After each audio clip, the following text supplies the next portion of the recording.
ఇంకా ఎక్కువగా ప్రకటించాలి వర్తమానము. ఎంత బాగుంటుంది ఈ మాట. ఎవరన్నా మీకు కరపత్రాలు పంచడం మీరు చూసినప్పుడు మీకు ఏమనిపించాలా? అబ్బా నేను కూడా కొన్ని కరపత్రాలు పంచితే బాగుండే అని అనిపించాలా? అట్లా కాకుండా ఏం పని పాటలేదు కొన్ని కరపత్రాలు పంచుతున్నారు అట్ట అనుకోవడం. మరి అది ఆత్మ లేనివాడనే మాట. ప్రేరేపణ పొందాలా ఏదో రకంగా. నన్ను చూసి నువ్వు ప్రేరేపణ పొందాలా, నిన్ను చూసి నేను ప్రేరేపణ పొందాలా, నిన్ను చూసి ఆ పక్కన వాళ్ళు ప్రేరేపణ పొందాలా, ఒకరినొకరు పురుకొల్పుకోవాలా.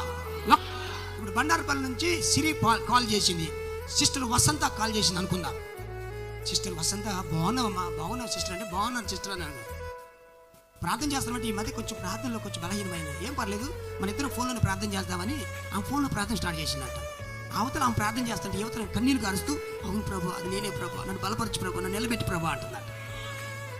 ఫోన్ ద్వారా కూడా సహవాసం చేసి ప్రార్థన చేసి గొప్ప ఉజ్జీవాన్ని పొందుకునే అనుభవం ఎంతమందికి కావాలి ప్రియులారా? చెప్పలేదమ్మా మీరు?